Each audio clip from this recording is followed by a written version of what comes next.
90% des Bruxellois souhaiteraient avoir des écoles bilingues dans la région. Mais ce type d'école n'existe pas. Ce qui existe, c'est les écoles francophones qui proposent l'apprentissage du néerlandais en immersion.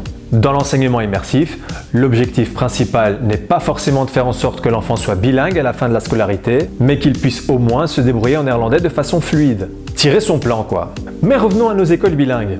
L'idée des écoles bilingues vient d'un projet présenté simultanément par l'ULB et la VUB. Leur proposition, créer des écoles où l'enseignement des matières scolaires se ferait en français et en néerlandais à concurrence d'heures égales. Mais alors vous allez me dire, ça peut aussi être le cas dans l'enseignement immersif. Inderdaad.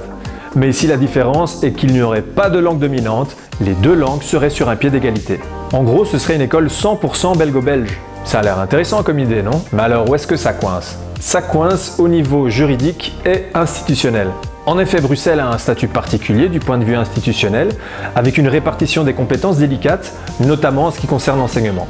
Et que dit la Constitution pour ce qui est de la compétence des écoles bilingues?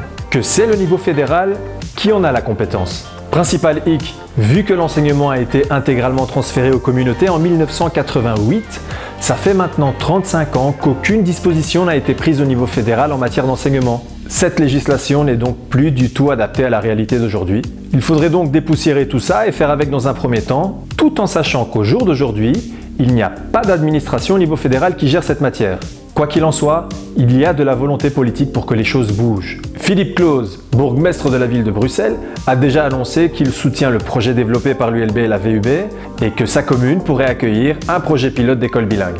Et finalement, la ministre Caroline Désir a lancé les États généraux de l'immersion où plusieurs acteurs du système éducatif se rencontrent régulièrement depuis début 2023, ce qui donnera encore plus de visibilité à la thématique. Voilà, c'est tout pour ce sujet passionnant qui implique aussi d'autres défis à relever. Les différences de barème, la pénurie de profs de néerlandais, la mobilité des enseignants, le rythme des calendriers scolaires. Mais tout cela est tellement important quand on sait que 80% des offres d'emploi à Bruxelles exigent la maîtrise du français et du néerlandais. À bientôt!